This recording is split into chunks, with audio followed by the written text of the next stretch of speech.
Welcome back. Today's story filled with drama and unexpected turns. Hit like, subscribe, and let's jump in. I wish I had some clever or unique way to say how I found out my wife was cheating on me, but no, it happened just like one of those cheesy tales from a bad book. We have 5 stations that assemble the shoes, and they all run off compressed air. In 9 years, we have had no problems with the equipment. Today, halfway through the shift, the compressed air system froze up. The air used to operate all our machines has to be perfectly dry. It is filtered and dehydrated by automatic equipment that never fails, well, almost never.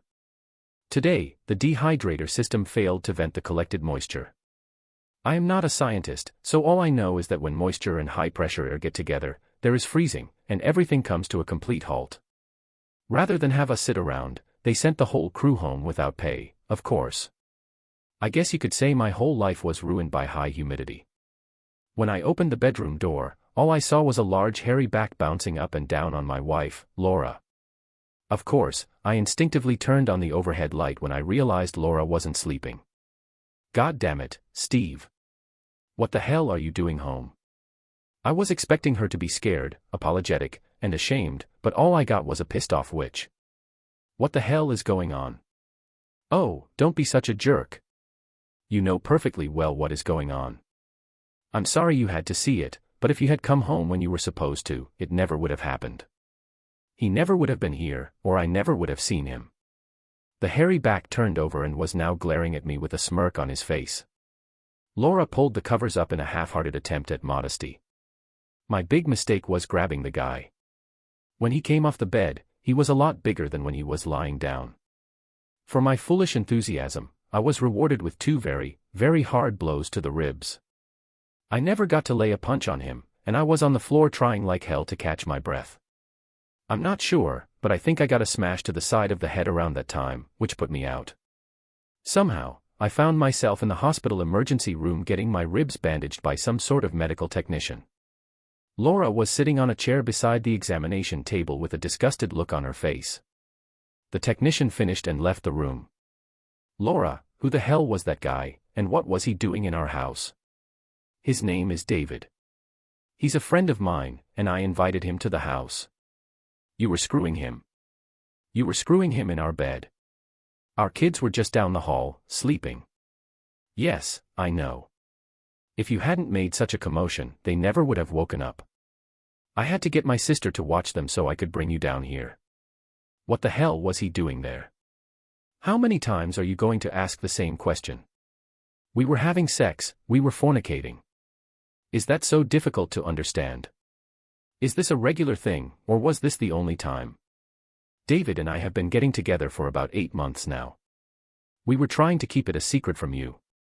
We don't normally come to the house, but I couldn't get a sitter. Is it over now? No, it's not over, Steve. You are a good father and a good husband, but David is great in bed. I don't see any reason for us to end it just because it's out in the open. I promise you that we will not get together at the house anymore. It's not fair to you or the kids. I'm sorry, Laura. That is not acceptable. It stops now. Steve, if you try to stop my relationship with David in any way, I can guarantee that you will regret it. You just got beat up, and David didn't even raise a sweat. I can assure you that it will happen again if you do or say anything. Everybody we know will find out that your wife is screwing another man, and you're too much of a bum to stop it. All our friends and neighbors will find out first. I'll see to it that your family knows all about what a pathetic loser you are.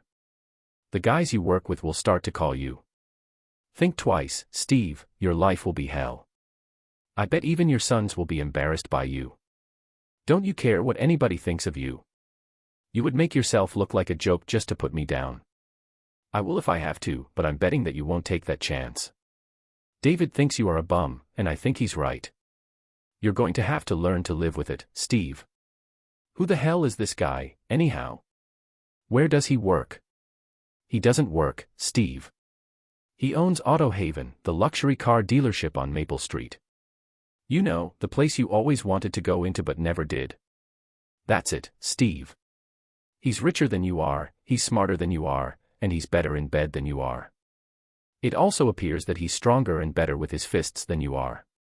Why don't you just marry him if he's so damn great? That's why I keep you around, darling. David doesn't like kids, and I have no intention of giving mine up so I can be with him. You get to play house husband and daddy while David gets all the loving. Why is that so hard for you to understand? I'm supposed to like this arrangement. You have no choice. You either live with it, or the whole world will find out what a loser you are. By the way, I'm moving all your things into the guest room. I don't think it's necessary for us to share the bed anymore since the cat is out of the bag. I watched as Laura got up to leave. I was sort of glad to see her go. Just curious, darling, but who took care of the kids when you were out with David? Sophia usually watched them, but once in a while, I dropped them off at your parents' house. Oh, by the way, Sophia is the one who introduced me to David. I made a mental note to thank Sophia as Laura left the room. They released me the next morning. Laura wasn't there. I had a choice of calling someone or taking a taxi. The taxi won. The kids were in school, and Laura was not at home. All of my clothing and personal items were piled on the guest bed. I was sure that Liam and Oliver would have questions about the new arrangement. I was going to let Laura explain it. It took less than an hour to get my new living quarters in order. All sorts of ideas were running through my head. In the meantime, there was no way in hell this was going to play out as Laura planned it. The first thing I did was go to the basement and dig out my old phone recorder. It would only work on the landline, but I had no other option. Laura used her cell phone for almost all her calls. It only took 20 minutes to hook it up and hide it behind some old paint cans. It was a first step. I was feeling better, but I was good enough to go back to work. They gave me some pain pills, but I wasn't nuts about taking them and then operating machinery. I grabbed a couple of heavy-duty Tylenols instead. One thing Laura had grossly miscalculated was my relationship with the guys I worked with. I told them everything that happened the previous evening. They all had ideas, some good and some bad. It felt good to know that friends would be there for you when you needed them. We had an 8-hour shift ready to start, and each of them was going to spend it thinking up ways to make things right. We broke for lunch in the middle of the shift. Okay, did anybody come up with an idea? Sam was the first to speak up. I don't have an idea, but I do have a cousin who works for the son of a witch. He does all the detailing on the vehicles, and from what I understand, he hates Palmer. If you need any information about the business, the buildings, or the work shifts, he can help. That will definitely be a help, Sam. Anybody else? Steve, I've got 2 shotguns and a couple of pistols. You're welcome to any of them. None of them are registered, so no worries there. Thanks, Bill, but that sounds a little more drastic than I was hoping for. Well, hell, you don't even want to hear my idea, then, Bill added with a little chuckle. There was a little laughter at Mike's remark. Tell us, Mike. Come on, tell us. I thought we could tie him to a tree with his legs spread out and build a bonfire native style between his legs. Everybody loved Mike's idea, but it got voted down unanimously. Mark was the only one who hadn't offered anything, so we all just looked at him while we ate our lunches. What? Don't look at me like that. Yeah, I've got an idea, but it's sort of flaky. Spill it, Mark. I remember reading somewhere about a prison in Arizona that dressed all the sex criminals in pink jumpsuits. It was supposed to be humiliating. I know this David guy isn't a child molester, but something like that would embarrass the hell out of him. You mean put a pink jumpsuit on him? Wouldn't he just take it off? I was thinking that if you could get in there, tie him up, and then spray paint him all over with pink paint, that might do the trick. But he'd know who did it. You'd have to make him unconscious first and then leave him tied to the chair until they find him. How do we do it? With drugs? Or hit him over the head? What do you have in mind? I can get a taser. All you have to do is sneak up and zap him. You make that sound easier than it probably is. How do we get him when he's alone, and how do we get close enough without him knowing? I don't have all the answers. I just thought it was an idea. The buzzer rang, and it was back to another 4 hours on the machines. My quota for the night was down, so the other guys chipped in to even it up. Laura was in bed when I got home. At least she was keeping her word about not bringing the a-hole into the house. I didn't have any clue as to what I would do. Most of the stuff the guys and I talked about were like high school pranks. I might as well put a flaming bag of dog poop on his doorstep. I needed some real revenge. It was noon when I got up. The kids were at school, and I could hear Laura moving around in the house. I grabbed a quick shower, shaved, and started out the door. "Good morning, husband. Don't you have a kiss for your wife?" She was standing by the kitchen sink with her hand on her hip and a smirk on her face. I just turned and walked out the door. Her smartass remark did not deserve an answer. I needed some lunch and some private time. I spent the rest of the afternoon killing time, trying to figure out what I could do to my wife's sex buddy without bringing too much havoc upon myself. I had to finish work tonight and start getting prepared. I decided to stop taking any meals at home. It was about the only time I got to spend with the boys, but I just couldn't force myself to eat Laura's cooking anymore. Before I knew it, it was time for work. Things were pretty normal until supper break. "Steve, I've got the taser in the car. I don't know if you can use it for anything, but at least you can have it for self-protection," said Mark, proud of himself. "Don't forget to pick it up before you go home." "Did you ever use the damn thing?" "No." "We can try it out. Who wants to volunteer?" The only response was a chorus of groans around the table. Nobody had any new ideas, but they were all willing to support anything I came up with. I felt better knowing that I had a few friends. Things were normal at the house when I got home. It would be a short night for me. Working the graveyard shift sort of screws up your sleeping habits, especially on weekends. I was up earlier than normal. Liam and Oliver jumped at the chance to spend some time at Funland. Laura didn't seem to mind at all, especially when I told her we would be out all day. "Steve, I'm going to need you to take a few vacation days the week after next. David's friend Tom is coming in from Chicago, and we're going to take a 4-night, 5-day cruise down to Cabo. If you can't do it, could you see if your parents can? Let me get this straight, you're going to take a cruise with 2 guys. That sounds a little sleazy even for you. Don't be crude, Steve, it does not fit you. Tom will be rooming with Sophia, they've been friends for years." "Oh, well, golly gee, I guess that makes it all right then," I replied sarcastically. I definitely would be thanking Sophia later. Of course, I got started on the day way too early. To kill some time before Funland opened, we went to the hobby hut near our house. The boys were big enough to put together most of the plastic models that lined the shelves. The end results were not anything to brag about, but they had a lot of fun. I left them to explore the hundreds of boxes and wandered around, amazed by all the stuff available for crafty folks to buy. I guess if Laura had been into crafts, she wouldn't have brought home that hairy gorilla. It was too late now. My eyes lit up when I discovered rows and rows of designer paint and spray cans. There they were, 6 beautiful cans of pink spray paint. They didn't have as much paint in them as the cans at Lowe's or Home Depot, but they were bright pink. It was the only place I saw that color in an aerosol can. I took this as a sign and bought all 6 cans. Liam ended up with a monster truck model, and Oliver opted for a tugboat. I didn't even know they made plastic tugboat models before.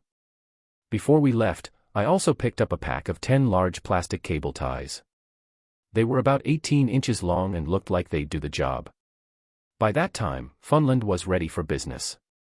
The kids spent nearly 4 hours and 2 pizzas worth of time there before they burned out. We picked up a pack of cheap bread and went to Lancaster Park to feed the ducks. They ate it all in the first 10 minutes, but we hung around for another couple of hours before heading to my parents' house. Mom and Dad were happy to have us over for supper in the evening. Liam and Oliver spent most of the night in front of the television, and I took advantage of the time to brief Dad on the situation with Laura. I realized that I was actually telling people what was going on before Laura could. She was threatening to do what I was already doing myself. Hell, that almost made her threat worthless. Dad promised they'd always be there to take care of the boys, no matter what happened. That would make things a lot easier to carry out. I didn't want the boys hurt by the situation. Around 8:30, I called Laura to let her know we'd be staying at my parents' house for the night. I got the answering machine. After a big breakfast at Cracker Barrel, we arrived home to find Laura still in bed. I immediately fired up the lawn mower and started in the back near the bedrooms. Liam and Oliver were anxious to start on their models, even though it was a beautiful day outside. I let them go and decided to make a full day out of the lawn work. There was edging and pruning to be done. Things didn't go as fast as normal because I found myself stopping to chat a lot. I had a perfectly good pair of hedge clippers but decided to borrow a set from Mike Fielding across the street. His wife, Anna, was one of the biggest gossips in the neighborhood. I explained to Mike that there might be some unfamiliar cars parked by the house because Laura would be entertaining some male friends. Everything should be fine unless they got drunk and rowdy. If that happened, just call the police. It was hard for me to control things since I worked nights. Larry Simmons was on the board of directors at the local church, so I borrowed a spark plug wrench from him and apologized for Laura's recent wild behavior. Of course, he wanted to know what I meant. Larry was an even bigger gossip than Anna Fielding. 10 minutes later, he had enough fodder to last a month. I didn't break for lunch and finished working around 3:30 in the afternoon. After a quick shower, I went to Rosie's Bistro and ordered the most expensive meal on the menu. I'm not sure what it was, but it sure was good. I spent the rest of the evening with my brother Rob and his family. Dad had already told him what was going on, so we didn't have to rehash the details. I spent the night on Rob's couch. Laura had a great plan. She was going to force me into obedience by threatening to expose me as a loser if I refused to condone and support her infidelity. She would make my life miserable. It was an interesting idea, but it sure had a lot of holes in it.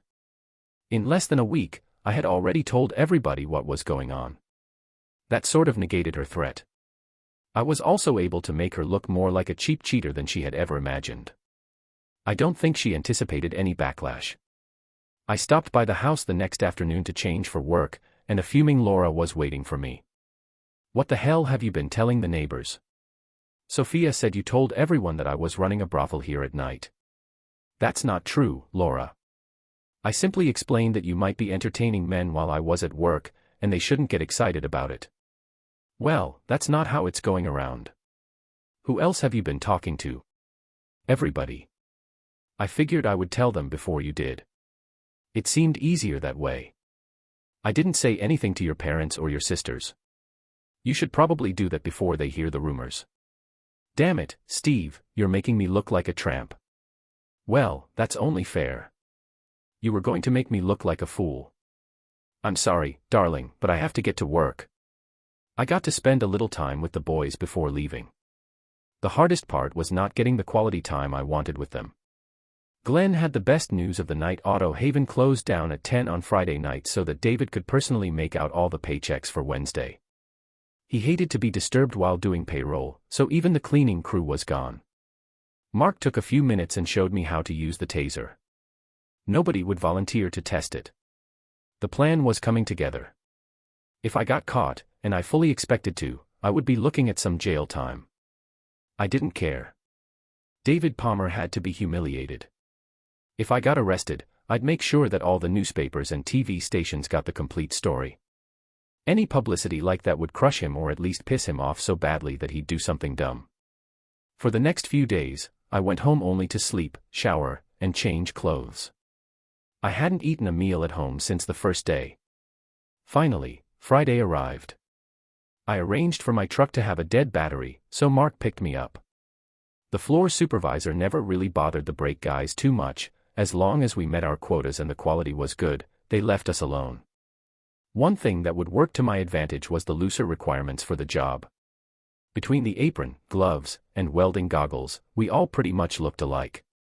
At 9:30, I slipped out the back door. The guys would be taking turns working my station. One of their posts would, of course, be vacant, but no one really cared. Bathroom breaks were routine and never controlled. The main thing was to give the illusion that I never left. I walked in through the employee door at Auto Haven and headed straight for the bathroom. At about 10, somebody did a quick check before turning out the lights. 10 minutes later, I put on latex gloves and walked out of the bathroom into a semi-dark office area. His desk overlooked the showroom, so his back was to the door. It looked like it was going to be easier than I expected. He had a computer in front of him, but he was pecking away on an old adding machine with paper tape. He never heard me approach. I hit David with the taser right on the back of his neck. His body jerked upright, and I thought he was going to turn around, so I let him have it again. This time, he gave a few twitches and then relaxed. Perfect. I put 2 plastic cable ties on each leg and 2 on each arm. I brought an old necktie to use as a blindfold. He was being very cooperative. I wheeled his chair over to the glass window by the showroom. He would be in perfect view when his people showed up for work in the morning. The paint was a pretty shade of pink, but I had to use a lot more than I anticipated. His clothes were absorbing the paint as fast as I could spray it on, and it took at least 3 coats on any one area to get the coverage I wanted. I had just enough paint, but barely. He looked pretty in pink after I finished. I carefully packed everything back up.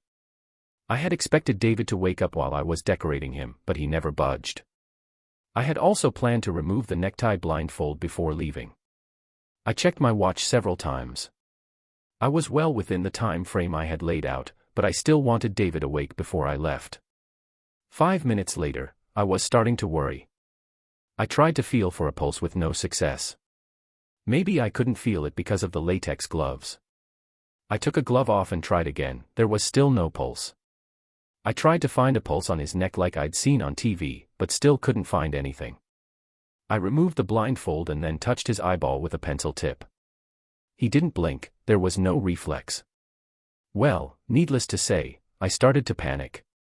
I did have the presence of mind to put the latex glove back on and wipe everything I might have touched. I put the necktie in my pocket, then cut off all the plastic ties. You could see the marks that the pink paint left when I removed them. It looked odd. The white skin under the necktie made him look like a pink raccoon. I took another minute to make sure I didn't overlook anything, then left for work. I dropped all the stuff I had with me, including the taser, into a storm drain on the way back to the shop. 10 minutes later, I was back making brake parts.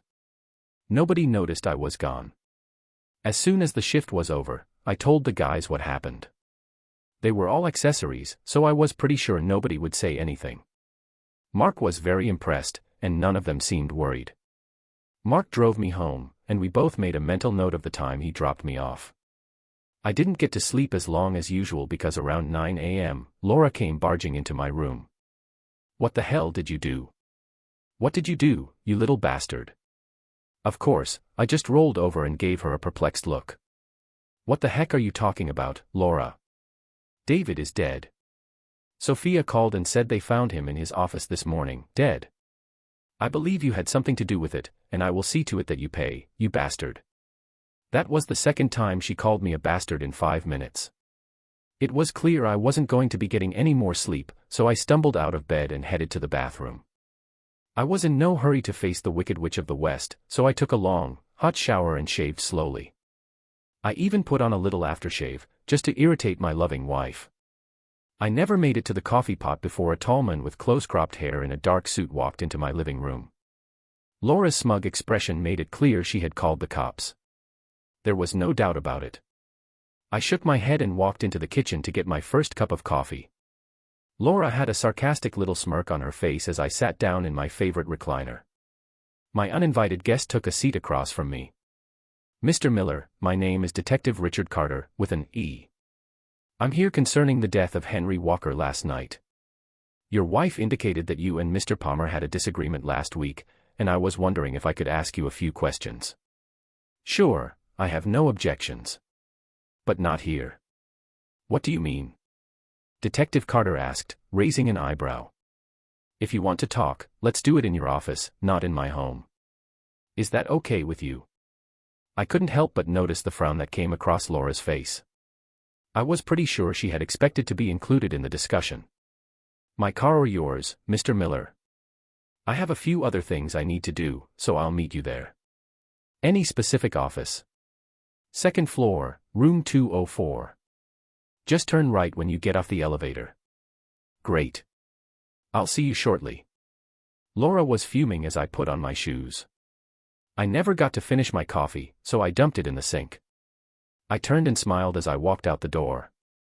"I guess you're getting what you wanted, sweetheart." "What are you talking about?" "What the hell do you mean, Steve?"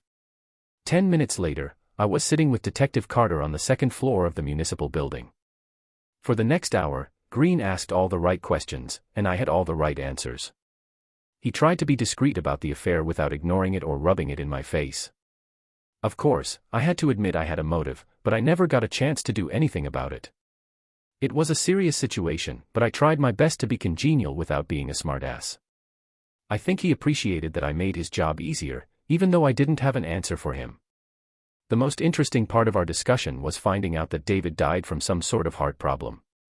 He had a pacemaker installed a couple of years ago, which apparently didn't mix too well with the taser. Naturally, they knew about the taser from the marks on his neck. I felt bad that David died, yet I was also relieved. Detective Carter gave me the usual "don't leave town" speech and said he'd get back with me after verifying my alibi. Wow. I never thought I would need an alibi for anything. It was sort of exciting. We parted on good terms, and I got the feeling that Richard Carter was on my side. It made me feel a strange warmth. I grabbed a quick lunch and watched the TV news. There was a segment about the death of a local businessman. It mentioned that he had no relatives in the area. I emptied the bank accounts and took the time to enjoy a nice breakfast out. There were things to be done at home. Laura wasn't there when I returned, so I took 30 minutes to move all of my things back into the master bedroom and all of Laura's things into the guest room. The guest room had a small closet and one dresser, so I piled everything of hers on the bed for her to put away. I checked the phone recorder in the basement, but there was nothing significant on it. I gathered up all the banking, insurance records, and other important papers. I was glad I had Laura's Audi in my name. It would make things easier. I packed everything into a folder and stashed it under the front seat of my truck.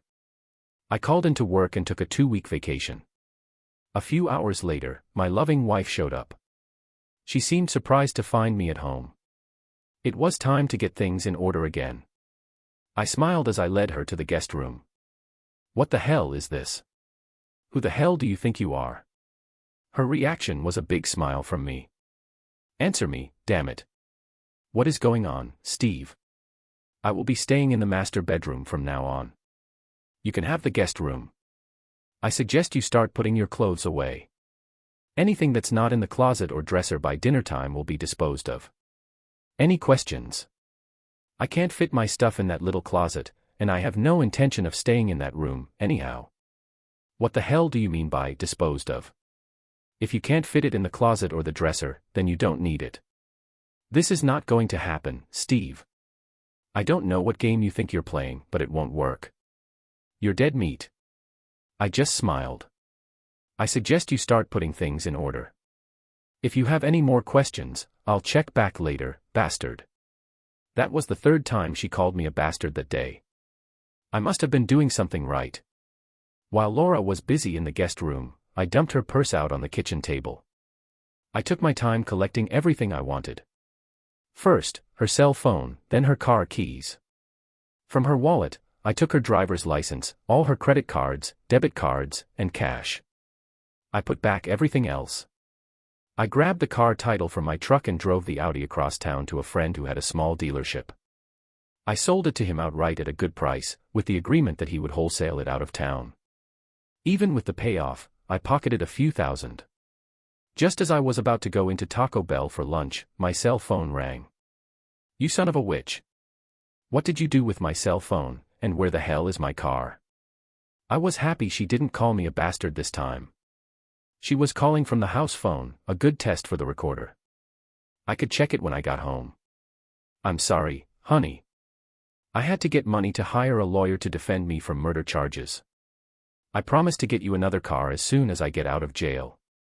She was still cussing on the other end as I hung up and turned off my cell phone. After that conversation, I decided hiring a lawyer would really be a good idea. No matter what happened, I wasn't staying married. Todd and Oliver were home when I got there. I went straight to my sons and ignored Laura altogether. I glanced her way a few times, and it was clear she was not a happy camper. The boys were eager to show me the models they'd put together. When Laura started putting together supper, I went to the guest room to put my things away again. I would have loved to throw all her stuff out, but that seemed a bit too childish. Red Lobster was my treat to myself that night. Money was no object since I still had cash left over after giving the divorce lawyer a deposit. The shrimp and lobster combo was great, but the cheese rolls were still my favorite. When I finished my meal, I turned my cell phone back on, hoping one of the guys from work or Detective Carter might call. No such luck. The first call was from Laura. "Steve, how am I supposed to go to the grocery store? We need milk and a few other things. I'll take you when I get home.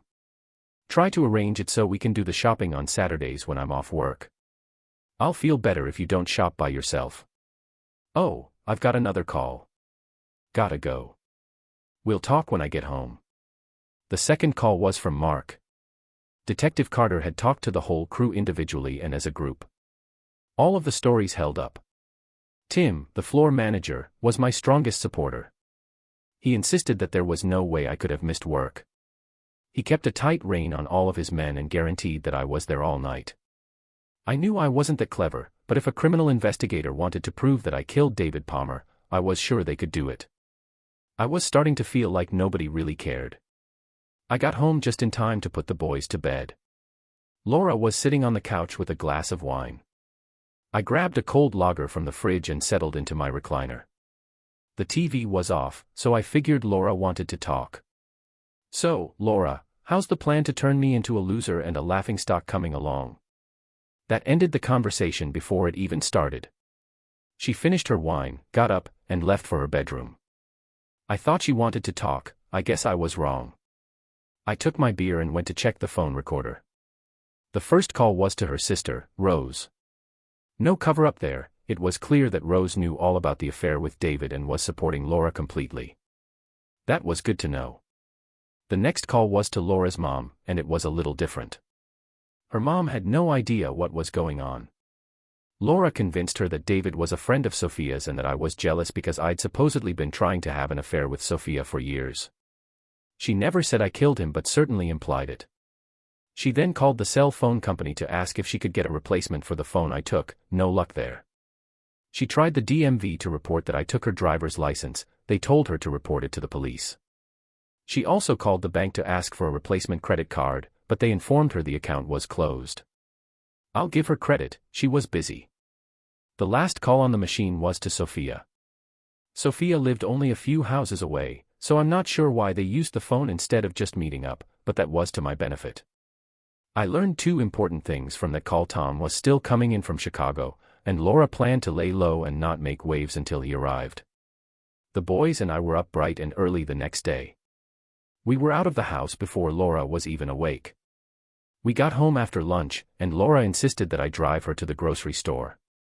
Since she no longer had a car or a driver's license, she needed me to take care of it. That night, while she was cooking dinner, I checked the recorder. Tom had arrived, and the first person he called was Laura. It was an interesting conversation.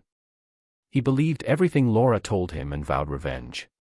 Tom and David grew up together, and he promised he wouldn't let this go. He gave Laura the number where he was staying and told her to call him the next day when she got a chance. As soon as she hung up, Laura immediately called Sophia, practically gushing about how happy she was. I could not believe that this was the woman I had been married to all these years. The change was so sudden and complete. I had no idea what I'd done that was so bad that I deserved this, other than killing her lover.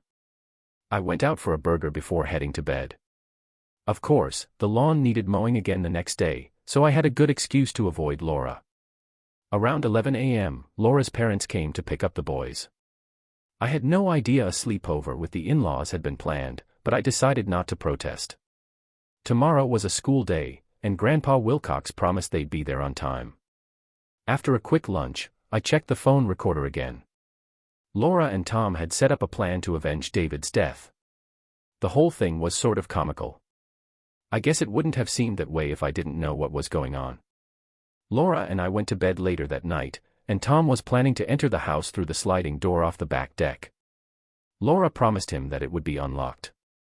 If everything went according to plan, it would look as if I was shot during a burglary attempt. Laura and Sophia would both call 911 when they heard the shot. I know it sounds stupid, but at that moment, I remembered I hadn't changed the beneficiaries on my insurance policies. I threw Laura a sarcastic kiss as I walked out the door and got a middle finger in response. I had supper with my parents and spent the evening there. Before I left, I borrowed Dad's snake charmer, a short-barreled 20-gauge shotgun that would be perfect for our little evening party. Laura was in bed when I got home, but her light was on, so I assumed she was reading. The only call on the recorder was from Sophia, bragging about the great time she and Tom had. She assured Laura that she would be ready later that night. It took me about 20 minutes to replace the buckshot in the shells with rock salt. I still had a bag of it left over from last winter. I didn't want to kill Tom, just slow him down. Hell, I didn't want to kill David either. I only hoped that Tom didn't have a weak heart like David did. I wanted to check the door to the back deck, but I was afraid Tom might see me. I had to assume Laura left it unlocked. I stripped down to my shorts and messed up the blankets on the bed. A cup of coffee would have been nice, but since there was none, I settled for a Coke and waited in my recliner with my cell phone by my side. Tom didn't show up until after midnight. As soon as I saw him on the deck, I dialed 911 and reported an intruder in my house. I was careful to say that I was in fear for my life. I didn't hang up the phone. The patio door quietly slid open, and there was Tom. I waited until he was completely inside the house and then gave him the first blast. I was aiming for the lower part of his body because I didn't want to accidentally kill the son of a witch. The first shot knocked him back out onto the deck. When the second one hit him, he fell over the side, breaking the railing. I knew I hadn't killed him because he was howling like a stuck pig. That rock salt must have really hurt. The sound of the shotgun blast was so loud inside the house that my ears were ringing. I flipped on the lights, and within seconds, Laura was standing in the living room screaming. She was yelling words at me, but I couldn't make them out. I walked over to see how Tom was doing and saw a Ruger .22 pistol with a silencer attached lying on the floor. Laura was still screaming, so I pointed the shotgun in her direction, and she quickly shut up and ran out of the room. It looked like Tom broke his ankle when he fell. Some guys have all the luck. 10 minutes later, the first patrol car arrived. There wasn't a whole lot of discussion. I had laid the shotgun on the floor so there would be no confusion about what was going on. One of the officers informed the 911 operator that everything was under control. They asked who else was in the house, and I told them about Laura in the bedroom. They brought her into the living room, and discovered their mistake. Her mouth was running a mile a minute. I tried to block it out as the police tried to get her to be quiet. Neither one of us succeeded until a larger-than-life female officer gently took Laura by the arm and led her outside. I noticed Sophia standing outside with some neighbors. I smiled at her and slowly drew my index finger across my throat. She turned and walked away rapidly without returning my smile. The EMT unit arrived for Tom around the same time that Detective Carter showed up. He smiled when he saw me, and I responded with a big grin. I wasn't trying to be a smartass, I just couldn't help myself. The Amazon cop brought Laura back into the house so she could get dressed. She had calmed down a little. After I got dressed, we all headed down to police headquarters. I insisted on separate cars, and Detective Carter let me ride with him. We didn't talk on the way downtown, but he did look over at me and smile again. It was daylight when Green finally let me go. We only talked for about 30 minutes, but they kept me around the whole night. I felt like I was at Guantanamo from all the coffee they made me drink. One of the patrol cars drove me home. I was a little disappointed. I had expected to see yellow tape around the house. The place looked like nothing had happened. The rock salt didn't even break the sliding glass door. I guess Tom took the brunt of it. It would take about an hour to fix the busted railing. I hit the bed and didn't get up until lunchtime. After emptying my bladder, I staggered out to the kitchen and found my friendly detective sitting at the table, reading the paper and drinking fresh coffee, which I assumed he made while I was sleeping. I had all the coffee I wanted the night before, so I settled for a large glass of orange juice and sat down across from him. I had no idea how he got into the house. "You're one cool dude, Mr. Miller," he said, never looking up from the paper. I didn't know how to respond to that, so I said nothing. I couldn't tell if he was playing with me or not. He finished his coffee. "Detective Carter, I need a shower, a shave, and some lunch." "I'll buy, unless it's against police policy." "Take your time, Steve. I've got all day." As I walked to the shower, I wondered when he slept. Lunch was 2 big pulled pork sandwiches. Green even joined me, washing his down with a beer.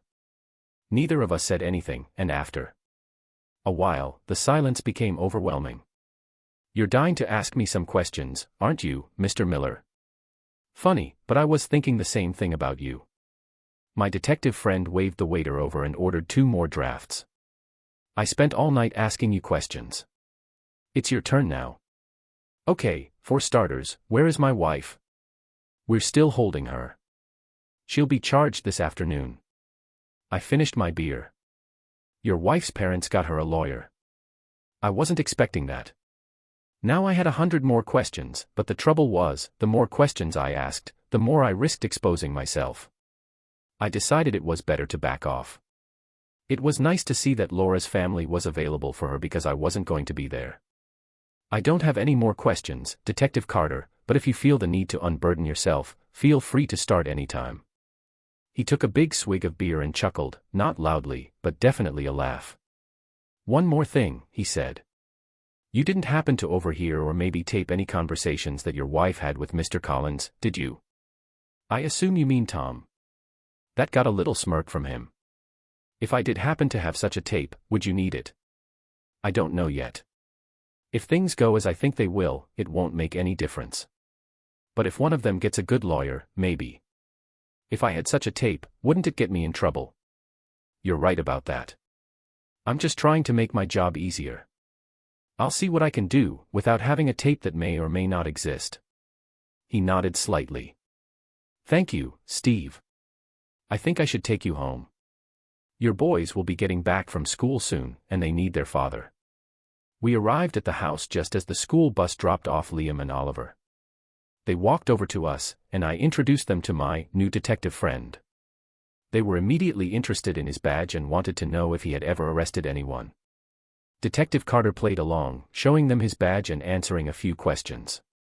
Then he leaned down and, with a wink, said, "Now, which one of you built the tugboat, and which one built the monster truck?" "I built the truck." Liam shouted proudly, his chest puffed out. "I did the tugboat. Do you want to see it?" Oliver beamed, equally excited. "Maybe next time," Green said, smiling as he ruffled their hair. "I have to get going now." As he walked back to his car, I realized he must have known a lot more than he let on. He even knew about the pink paint, which meant he had my number. The son of a witch had me cornered, and there wasn't a thing I could do about it. But for now, he seemed content to let things lie. That night, we ordered pizza. The boys never asked where Laura was, and I didn't volunteer any information. After dinner, Laura's father called, asking if I could help raise the bail money to get her out. I tried to be polite as I turned him down, but I'm not sure he understood what was going on. At least he was trying to be a good father. When he asked where she would stay if she got out, there was an awkward silence. Finally, he said she'd be staying with him and his wife. The next morning, Liam and Oliver helped me load all of Laura's things into my truck, and we dropped everything off at her parents' house. There was no trouble gathering everything up, I just wanted it all out of my life. When we got home, I noticed a U-Haul truck in Sophia's driveway. It was gone by the next morning. Laura never called me. I had to read the newspaper to find out what was going on. It was almost as if I was being purposely left out of the loop. In the end, there was no trial. Laura placed all the blame on Tom, and Tom claimed it was her idea. Both of them ended up taking plea deals. Laura got 3 to 5 years for conspiracy to commit murder, while Tom got 5 to 10 years for attempted murder. Federal agents had been called in regarding the silencer found on Tom's gun, but they decided to wait until he finished his first sentence before bringing charges. Detective Carter didn't need the tape and never mentioned it again. As for Sophia, she vanished without a trace and wasn't seen or heard from again. My dad was happy to get his shotgun back and even joked that I could borrow it anytime I needed it. He chuckled a little too much for my liking when he said that. As soon as Laura started her jail term, I served her with divorce papers. She didn't protest anything. I got the impression she wanted to distance herself from me as much as I wanted to move on from her. I hadn't seen or talked to her since the night I shot Tom. With the divorce finalized, I sold the house and moved back in with my parents to help look after the boys. I couldn't watch them myself while working, and my parents were more than happy to step in. The guys at work welcomed me back, and for some reason, my supervisor offered me the chance to switch to the day shift. I turned it down. I liked the night shift and didn't see a reason to change. Things fell into a nice routine. I took Liam and Oliver up to see their mother once a month. I waited in the car while they visited her, respecting the arrangement we'd worked out. Sometimes, if the weather was nice, the visits were held outdoors, and I could park where I could see them through the chain-link fence. I never asked them about the visits, and they didn't bring it up either. This unspoken rule seemed to work for all of us. Things were running smoothly until I got a phone call one afternoon. "Hello, is this Steve Miller?" "Yes, this is Steve. My name is Victoria Hughes. A detective named Richard Carter suggested I reach out to you. There's something we need to discuss." "I know Detective Carter, but why would you want to talk to me?" Henry Walker was my brother. Just when I thought all this was behind me, something like this had to come up. I tried to cut the conversation short. "I don't think that would be a good idea, Victoria. I'm sorry for your loss, but I can't help you." I hung up before she could say anything else. But 2 days later, she called again. "Steve, please. I'd really appreciate it if you'd come meet with me. There are some things I need to say. Detective Carter said you were a reasonable man." I sighed, realizing she wasn't going to give up. "All right. Where did you want to meet?" "I'd prefer the auto showroom, but anywhere you feel comfortable is fine with me." It took me a moment to think it over. "I'll meet you Saturday morning at 10 at the showroom. I'll be bringing my 2 sons with me, they like looking at cars." I didn't know what she had in mind, but I felt safer in a public place with the boys along. I wasn't planning on using them as shields or anything, but I figured she'd be less likely to try anything with them around. I had no idea what kind of grudge this woman might be holding. If she was David's sister, there was a good chance she was Italian. And if she was Italian, I was guessing she'd have a fiery temper. I wondered if I was overthinking things. I probably was. I called Detective Carter and asked what was going on. He laughed, telling me to meet with her and to stop worrying. Easy for him to say, he hadn't killed her brother. The auto showroom, Vintage Vault, was a big, impressive place. In addition to the main showroom, they had 2 large buildings in the back, housing cars needing restoration or awaiting a spot on the showroom floor. When we pulled up, I was surprised to see a grand opening celebration underway. I wasn't expecting that. There were a lot of things I didn't understand. Liam and Oliver didn't know where to start. Between the cars and the freebies, they were torn.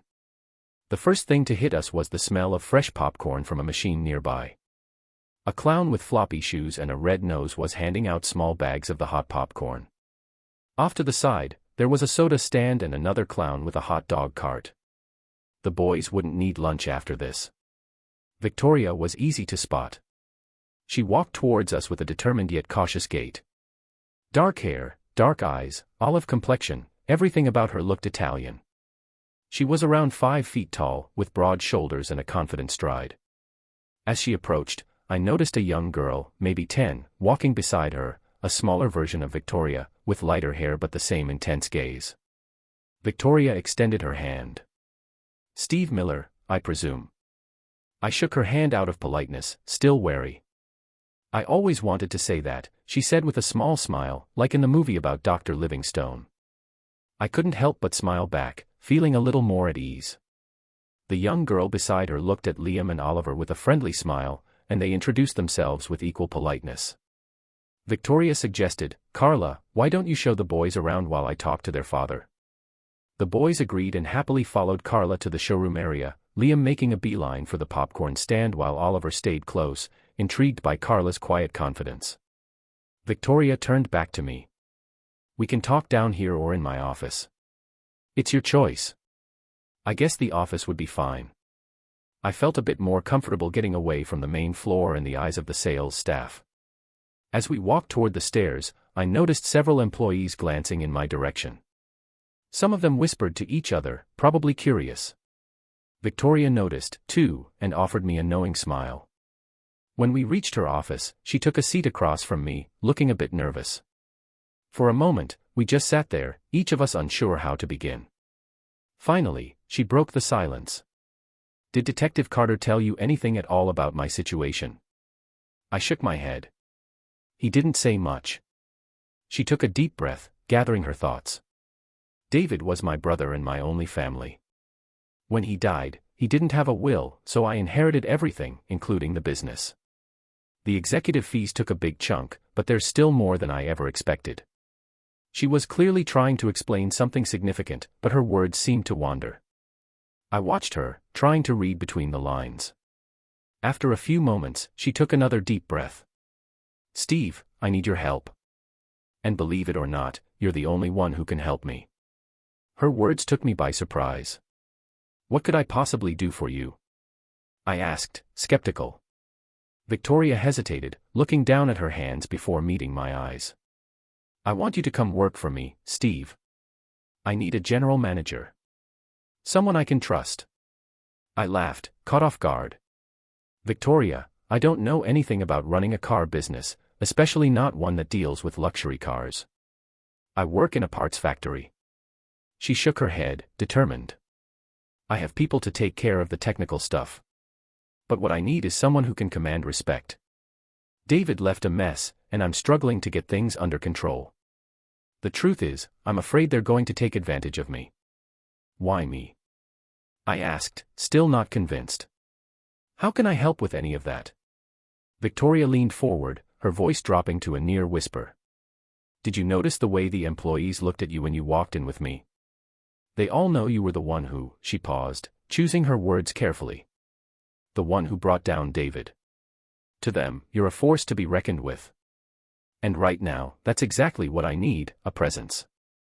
Someone who can intimidate them enough to keep them in line while I get a handle on things." "Victoria, I'm a nice guy," I protested. "I'm no enforcer." "Maybe," she replied, a slight smirk on her face, "but nice didn't work out too well for my brother, did it?" I couldn't help but laugh at her bluntness. She smiled in response, looking a bit more relaxed now that she had my attention. For the next 30 minutes, we talked over details and terms. She offered a salary and benefits far beyond what I was making at the factory, and in the end, it was too good to pass up. If things didn't work out, I could always return to the factory, but I was ready for a change. When we went back downstairs, Liam was looking a little green from too many hot dogs and sodas. Oliver, on the other hand, seemed to be having the time of his life, happily chatting with Carla. I saw that as a good sign for our families working together. Unfortunately, on the drive home, Liam couldn't hold it in and ended up throwing up in the back seat. He skipped dinner that night, but Oliver couldn't stop talking about the cars and Carla. It looked like I'd be starting my new job that Monday. Victoria was right, the employees had a certain respectful fear when it came to me. Just my presence was enough to keep things steady in the beginning. I got close to a few of the staff and soon had eyes and ears on the floor, which Victoria appreciated. One of the salespeople, actually a cousin of Sam's from the factory, became my strongest supporter. Most of the employees genuinely wanted the business to thrive and were happy to point out any bad apples. Victoria let me handle the firings, and I was surprised to find that I didn't mind it. Living up to the reputation I'd gained wasn't so difficult after all. Detective Carter stopped by for coffee a few times. Our conversations were usually light and friendly, but one day, he opened up a bit more. "You know, Steve," Green started, looking thoughtful, 3 years ago, I was a cop in Philly. One day, I came home and found my wife in bed with my supervisor. I beat the hell out of them right then and there, then threw my wife out. The department gave me the choice to quit or get fired. A week later, I had a job here." He paused, taking a sip of coffee. "Before I left, I made sure the son of a witch who was porking my wife got canned, too." I didn't press him for more details. It wasn't my business, but at least I understood now why he had been on my side. It made sense, and for the first time, I felt that maybe I could trust him. The boys knew not to mention my new job to their mother on visiting days.